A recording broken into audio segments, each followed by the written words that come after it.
Hello everyone, welcome to this session where we are talking about designing for the Metaverse, Web3 and everything else. And I think everybody wants to jump on this Web3 trend and the Metaverse trend and DAOs, NFTs and so many other things. Frankly speaking, just 4 months ago, I did not understand shit about any of these things. And I wouldn't say that I do today because I'm still just reading and every day some new trends are coming up. Ethereum is getting merged, and all of those things are happening. And it's happening in across Web 2, Web 3, and whatever Web 4, 5, 6, whatever the people are talking about. But this is going to be an interesting conversation where we are going to speak to Ayush and Ashay. Ayush is the founder of Owl Media, and Ashay is the founder and CEO of Camera and Shots. The conversation is going to be moderated by Pranav Goel, who's the product manager at the content. But I'm going to hand it over now to Pranav, and Pranav, over to you, and let's get this started. I'm super excited to talk to you both, and I think we've been, Ayush and I have been connected for some time. So I'll just kick this off. So I think first question is, is very broad, but as Web3, this massive technology came in, right? It completely changed the game for a lot of industries. What we'd like to know is how was it for you as creative professionals in terms of design or in terms of brand building to adapt to it, considering the previous technologies like Web2 and Web1. So how was that process like for you? Ayush, do you want to start on Interesting. that? Yeah. Yeah. So I'm gonna pick the brand building part of it first because we do a lot of brand marketing and marketing in general. See, initially, I'll be very honest, right? The industry is at a very nascent stage, and I remember we got these briefs from brands. कि भाई कुछ तो people are talking about metaverse and Web3, do something, right? And that started with as fundamental as acknowledging it on social media, and then we saw some brands take tangible steps towards it. We saw like a lot of these big companies open their stores in the metaverse, which we'll talk about. It's very, very fascinating, and why I'm not a big believer of that particularly. But I feel like initially it was a lot of, can we encash the hype? Can we just acknowledge that, hey, we are still a young brand and we are listening to it. In the future, however, I think it has great potential to build brands because now you can build experiences at the comfort of your own house. I would love to talk about Unreal Engine 5 probably in the later part of the discussion, but the kind of things that it has unleashed in terms of what you can render live, the kind of experiences that we used to experience physically now could be done online and virtually. So massive potential in brand building. However, right now I don't think people are uh, really capitalizing it the way it could be capitalized, and that's primarily because they don't understand the technology to that level. In terms of designing, we've seen a massive shift right now. If you look at any Web3 startup, I don't know how active are you on Web3 Twitter, but like there are a lot of memes about how every Web3 startup's website, it looks exactly the same. They'll have like this gradient, these 3D elements, they'll have probably this glass element, and 3D is a very, very fundamental part of it because 3D as an asset class in design is very, very scalable in metaverse, right? If today let's say if tomorrow we move to VR and AR, the same assets that you build for your brand right now, they can be scaled very easily to mixed realities, AR and VR. So massive shift that I'm seeing a lot of new folks that are coming in fact, younger folks in the company, even at Owl, the creative team that we have, I'm now seeing that interest in, okay, we want to learn 3D because the world is moving towards like a more scalable 3D asset library. So a lot of things that are happening, I think, both in design and brand building, still at a very early stage, but massive potential in what could potentially happen in this space. Interesting. That's actually, I think, that's a great take on your journey so far. Ashay, how's your experience Yeah. been like? Considering you've been Yeah. in this So, ecosystem. Yeah. so basically, what I feel is what we are also talking backstage, that every time Web one, Web two, and Web three is more like a VC term that is given to a shift. And let's be very honest about it. That in technology had to shift like that. You can't have a stagnant technology. People wanted a more of an experience. So when it comes to when it comes to your consumption of this branding or this designing, like Ayush just said, that we ecosystem is not yet developed. Like what I feel is what I discussed with my team also, that maybe tomorrow we'll wake up and there will be some guy in a black t-shirt and telling you that we have it here now. That day your entire thing is going to just change, right? And that is how the branding will change. It won't happen like right now if you feel that suddenly everything comes in the 3D package. That had to happen. It's technology. It had to. People are getting bored of everything, right? You can see that in terms of like I'm from filmmaking, in terms of Bollywood, the kind of content that was there. It is evolving. It has to evolve. So that is where I'm coming from. I feel that in terms of branding, it is obviously going to move ahead towards Web3. Web3 in general is, or Metaverse in general is, Metaverse is still a Web2 concept. If you would like, if the parent companies we are going to, Web3 is more like, because I am a believer of Web3. Like I don't want my data to be used. I should have my rights to the data. If I want to move from YouTube to Instagram, I should be able to take my subscribers along with me. This is what the branding is going to be soon. Your company won't be defined by just one platform. Like, so that is a great power, right? But then uh, it all comes at the cost, right? Like I was thinking the other day that earlier oil, when it started to make people rich, became a taboo, or like oil industry became this. Soon now we came to know, okay, data industry is going to be, data is much more costlier than oil. Now data is becoming like that. So right now, it's Web3 is more like for me, it's a transition where I am going to get control of my data. The companies are going to get control of the data, and brand is going to move really fast if we have that in hold. For example, in camera and short, when we started making documentaries, we realized we cannot be content creators. We can't make them every day or every hour. Every so we when we made our first 2 3 documentaries, we realized this is not going to go on YouTube. Why would we place something on YouTube after like putting in 2 3 months of effort? And it's like someone is going to subscribe. We don't even know who that person is, right? And that is what we were doing in 2014. And then we started a process of taking the email IDs, sending them the password, getting the thing. Okay, let's like we know what, and keeping the data secured, of course. But it was a long process. And now I think that since the technology is changing, branding, designing, and everything is going to come together, and we are going to obviously move towards having our data in our hands, and companies will gain a lot. Uh, so I feel the best part of having this is inter-platform interaction. Yeah, I think that's a very unique take, Asha. Personally, I've been active in the space, and that's a very unique take that I've heard, and I think that's really good.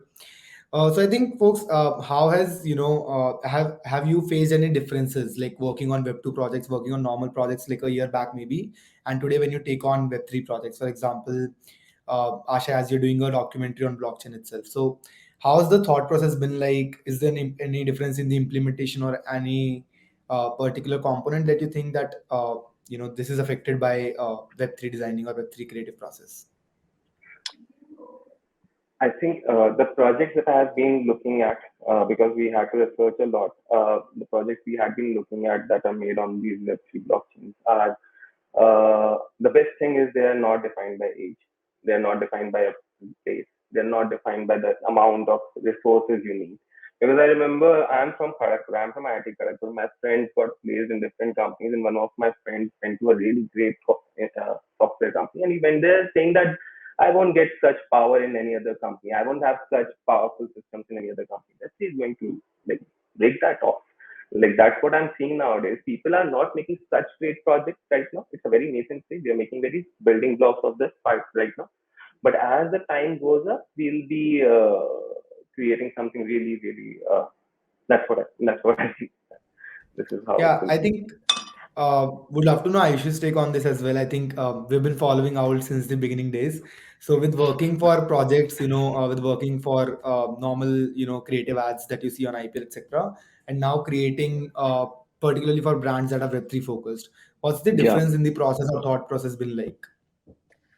I think from a brand standpoint, it's a breath of fresh air because after a really long time, the advertising industry is saying that go think beyond bounds, right? Otherwise, our industry is known to put people in a box. Our industry is known to put a gazillion restrictions and this guideline and that guideline and this legal and that legal. So after a long time, if you come and talk to, let's say, even the team at Owl or any other advertising agency's team, it's the fact that now they can think without any boundary, which is really powerful if you are a true creative person. And if you give me the ability, hey, I'm gonna pay you, and you're gonna be able to think without putting any foundation, is good. And that's also because brands also don't know what will work, right? They don't have any past data. I love data a lot because it gives you a clearer direction to move forward, but at the same time, data is the biggest enemy in creativity, because one single person sitting in a fancy office will look at the data and will tell their creative team कि भाई ये काम करा है, अब ये करो. But the truth is, the moonshots never come out of data. The moonshots always deny the data in the beginning. So I think it's very empowering. Empowering would be the word, and very exciting for creative teams to now do projects without bounds after a very long time. I think I'm personally already, blown away, and I'm gonna take that quote with me. I usually already know what it is. I think moonshots never always deny the data in the beginning. I think that's fantastic. I think my next question is also based on that itself. That so as you said, right, companies have seen in the past, in the recent past, that everything that's been working in the industry for the last 10, 15 years has just been crossed, like big and bigger brands jumping on Web3 train, right? So now you already know that it is evolving. It is not currently there yet. It's going to be evolving into a fully mature form. So how are you as founders of your respective companies, how are you trying to stay ahead of it? How are you keeping up with trends, and how are you maintaining that creativity angle and channeling it up with the Web3 progress? Asha, do you want to start on that?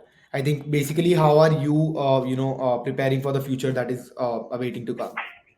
So what we have realized, like and obviously we all, since we're all getting to Web3 and have been might have been using Discord and other platforms, and people must be knowing about DAO. DAO is something that we really have come across right now.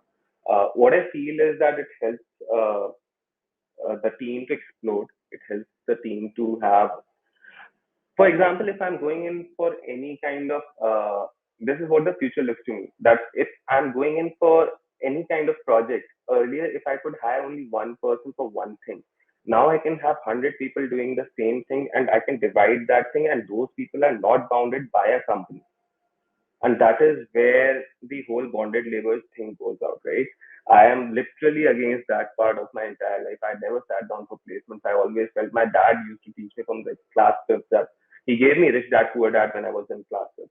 So after that, it just changed my life. Like, I started to understand, okay, how to avoid this, how to avoid shining someone else's boot. And when we started Camera and Short, even right now, if you look at our team, we're a very boutique team, and we realized that uh, everyone should be an entrepreneur. Everyone is not like based on a certain salary purpose. They have their basics, and then they have a lot of bonuses. That's how we generally function, and that's the kind of bounty we get. But imagine this bounty to be divided across hundreds of people. If you have that, and those people will then have the time to work on their own things as well. That is where the future is. And I can see that this happening. Like, we have other startups in Bangalore and other places where the tech hiring is becoming such a big problem. Uh, it could have easily been resolved if we would have divided and would have right agreements in place like Ethereum gives us, but then that's an ideal society again. So yeah, that is where I see the future to be. No one to be bounded by anyone's employment for that matter. That is, and everyone can like have fun in their own way. I think I really resonate with the idea of like DAOs, for example, which is that an organization is shared amongst people running the organization in the first place. However, I do feel it's a little too idealistic in the current landscape of how companies are structured in India. I mean, I think Ashay can also sort of second me on that. And even Pranav has seen the early days of Pepper. The compliances the company has to go through to do something are very, very complicated. But I really hope we can do that. In the larger scheme of things, I would like to answer this question very broadly, in fact, that how are we, let's say at Owl, we've done one big metaverse project till now. We're still waiting for the next project to, that we truly like and we want to contribute. But through that project, we realized two, three things. A, there is going to be a new set of tools that we'll see, right? Today, if you, especially tools that do 3D really well, there is no good online of course there are, but like there's no truly scalable online tool like Figma which can help you design these 3D interfaces at large. People have not questioned UX at large. People are still how they used to think of user experience in let's say 2D and traditional media. They're thinking of a shop is supposed to look like this. They literally reimagined the shop, built it in 3D, put it in a metaverse. I feel that will change. In fact, somebody asked a question which is very relevant, that what are the potential areas of mistake a brand should avoid when they are building in metaverse. I think the fact that you are using the archaic thought process which has existed for 60 years in a new technology is the first and the biggest mistake. You have to rethink user experience. Today, you go to a mall to purchase. Amazon did not make a picture of a mall on a phone, right? I mean, technically, that should have been the translation. But they reimagined, okay, this should be like a dashboard. Uske andar options aayenge, then people will go and there'll be categories like this, things will be stacked like this, there'll be reviews, new features were introduced. So I think I've seen a lot of brands, including brands like Prada, just build like a shop in Metaverse. Hey, we are Metaverse approved. We have done something in the Metaverse. I think that's the biggest mistake. And even in learning, I think the biggest learning that we got after doing that project is key. The thing that we did wrong in the project is we literally translated things. They have to be it has to go beyond translation, and for that, learning in technology, definitely trying out new SaaS tools that comes in the future that enables the process of building this easier for creatives. That I'm really really excited about. So I hope this answers the question in the comments as well. Sorry, I took a D route there. No worries. I think that's really, really insightful. And as a product manager, I'm just starting to think, why did that never strike me? So I think that's super interesting. So I think last questions for from me at least. We'll open the stage for Q&A afterwards. But as a creative professional in the field, right? If you're starting out right now, it might be slightly confusing. I think with everybody designing for different things, somebody is dwelling into product design, somebody is going graphic design, and now this opportunity of Web3 is opened up.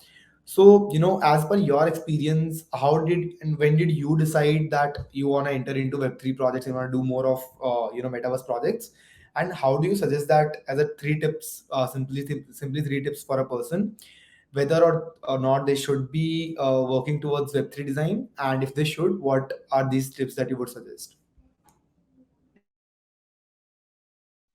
I'll take this first. I think easiest answer and the most honest answer to the first part of the question. Why did we start? I think why did anybody start is because it's very intriguing. So any person who's fundamentally curious, they try new things. And I think Web3 is the new talk of the town. It promises things which are truly revolutionary. Of course, we're not there yet in terms of the execution, but I love the promise. Ashay, as he said in the beginning, he believes in the technology. In terms of three things that you can keep in mind, three tips, even I'm very early, so take it with a big grain of salt. But one thing that I talked about in the previous answer would be question the fundamentals of how you used to approach Web 2. Whether that's primarily user, if we talk particularly in design, primarily user experience. It is going to change completely. I think second is I feel a lot of talk of the town in Web3 is around aesthetics. I think people are forgetting utility in a lot of ways. I've seen, and it starts from the very basics of the thing, right? It starts from literally the website that you make. Then it goes to the product. I feel in the name of aesthetics, like I've attended these hackathons वगैरह भी होते हैं. You go there and it's the lighting is so dim. मेरी आंखें दर्द हो जाती है यार when I'm looking at the laptop. So I feel this community is so excited and it has a lot of young folks that energy. Sometimes we forget that things have to have utility. The fundamentals of business psychology human behavior वो नहीं change हो रहा है. That is never going to change. So don't try to change everything. Try to change how it is executed, not what is fundamentally true, which is how we do business. In terms of how what makes us do business will always be the same. And yes, I think overall try out new things. There's a lot of there are a lot of buzzwords. There's a lot of fuss. There's a lot of just a lot of surface level talk in the ecosystem. Stay away from that. Stay away from those Web3 meetups. Try to actually build something that is of utility and truly serves the purpose of why you started something. Yeah. I think, yeah, as Ayush just said, that for us, it was a just a step behind like what Ayush just said, we all started with cryptocurrency. Let's be on like I am being honest, like I started because I thought, oh, this is looks nice. And my whole team started off that oh this is all nice, and then we all got tagged. And then we started looking at like in between only we were looking at what all the blockchains are doing, and my team would come in. My editor was was the person who was all like reading white papers. Like it was so different because we as as our entire team is majorly engineers, we have that SIDA skill that we want to be a bit techy while we are working. So we started researching about the different Ethereum and smart contract, how it works, and all of those things. That's where we started off. Uh, Web three, if what I have seen, what I've observed, and where even we are trying to move, that we cannot just jump in into Web three right now. Web three is more like transition as I started off with. So if someone has to do three things, is first is to observe and learn and actually be open to ideas that are coming from across the globe. Because Web3 is going to universalize everything. It's not just going to the West, it's going to be East, West, everything. The whole globe has their own opinion. Most of these opinions, most of these developments are going to come from the countries that are developing right now. So keep a watch on that because it is giving power to the people. So firstly, be observant. Be really observant about what is going on. Secondly, do anything that you want to do right now in industry. It's a very nascent state. Whatever you do is going to make sense. Like you will see projects that will think, oh man, this is what was done earlier also, but then it will have something that intrigues the entire ecosystem and you get funded for millions. So it's more like do anything and everything that you can think of. Third, that I think is in Web3, like someone has also asked in the question that distance about like physical distances that are there. Web3 has that. What I have talked to people and have understood is that every physical conferences have a very different hackathons and all have a very different impact on the team. Most of these people are actually physically distant, and this all happened during pandemic. Like that's where like before pandemic was there, then the major growth happened during pandemic. So when people meet in person, it is a very different feeling. Uh, as so, yeah, the third thing is to make uh, try to have a bit more of physical meetups rather than just being there on the system. So that is the third thing that I say because otherwise you'll be right in your room and working and you won't even realize whom you're talking to in the field. The most interesting thing that can come as the fourth point, if someone has not given you the real name, don't ask for it. That is what I've understood. So if so Got people it. are there who don't even you won't even know who they are and they are the founders of big ecosystems and you won't even know. So yeah, that is the fourth and the last like start off. Yeah. Great. I think lots of insight in just like the time that we've had. I love the point how you pointed out that putting a shop, literally putting a shop in the Web3 metaverse, and I think reimagining the user experience. That's a wonderful thing, and that's a wonderful observation. And I think for Asha, I love the point that you point out. The future of work. How is it gonna be? It's gonna be not just one employee working for an org, but it's going to be literally everybody sharing people, everybody doing the best they can in different companies and different DAOs. So I think these are my personal takeaways from this session, and I think we've had a thanks a lot for this discussion. We'll just open the Super. stage. Yeah. Yeah, yeah. And I think when you guys were talking about don't believe everything that's out there, I had so many scam Twitter profiles in my head who DM me every day hey, I have one Ethereum in my wallet. I will send you US dollar money and all of that. So guys, please, if you're trying to venture into Web3, DAOs, Metaverse, crypto, whatever, NFTs, please first fully understand before getting into it. Otherwise, you're going to lose a lot of money, and I don't know the level of scams Keep that multiple wallets then. You can't have yeah, one wallet. yeah. Yeah. Okay, I think Truly. this one question, which is about how Web3 and these new technology will help content creators. And I think I wish because you also constantly, keep creating Yeah. content and do podcasts and all other formats of content as well. How do you think this is going to help to content creators? Right. I think it'll come to ownership of the content. If you read the fine print in any of Yeah. these social media platforms, you don't truly own the content you produce anymore.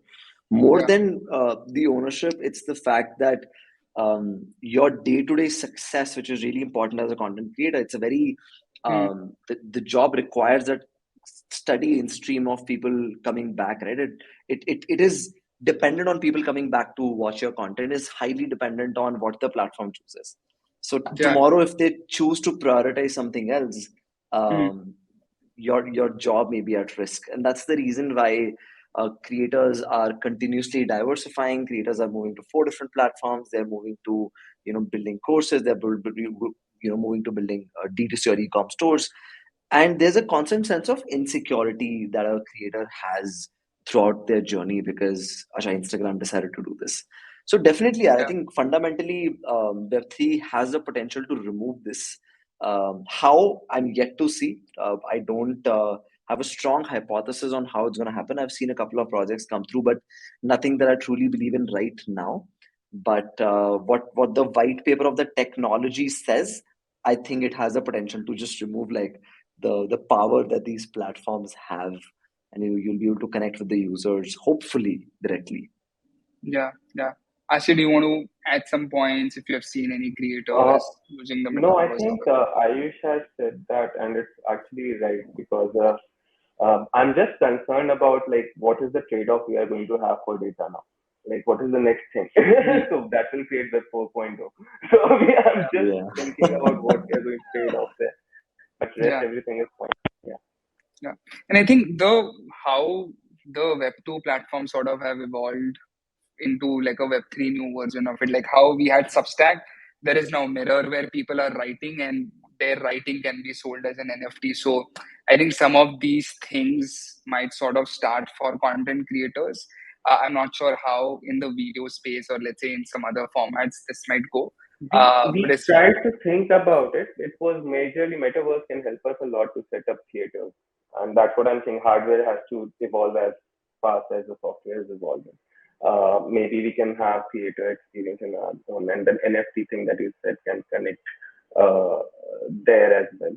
Uh, so yeah, that is one yeah. of the thoughts that just came. Yeah, I know this topic is going to be endless, so probably we'll schedule some another session altogether where we don't have a time limit and that conversation is happening over a coffee or beer, whatever, and that would be maybe offline too. So we'll continue this some other time, but for time being, thank you so much, Ayush and Ashay, for taking out the time and doing this conversation with us. And thank you so much everybody who was joined here. I saw some very intriguing questions as well, but so sorry, because of time we have to cut this short, and maybe just DM them. They are super active on Twitter, Instagram, LinkedIn, any platform that you want to reach them to, and like just throw in your questions into their DMs and they'll be happy to answer that. But for time being, we'll have to close this. Once again, thank you so much, Ayush and Ashay, for doing this conversation. We'll probably connect again soon in future. Thank you so much. Thanks, Pawan. Thanks, Ashay. Thanks, Pranav. Good talking. Thanks Sorry, so I have much, to head out, so I won't be able to turn on the video. But thank you so much. No Thanks for worries. inviting me. Thanks everyone. Bye bye. Take care. Thank you. Bye bye.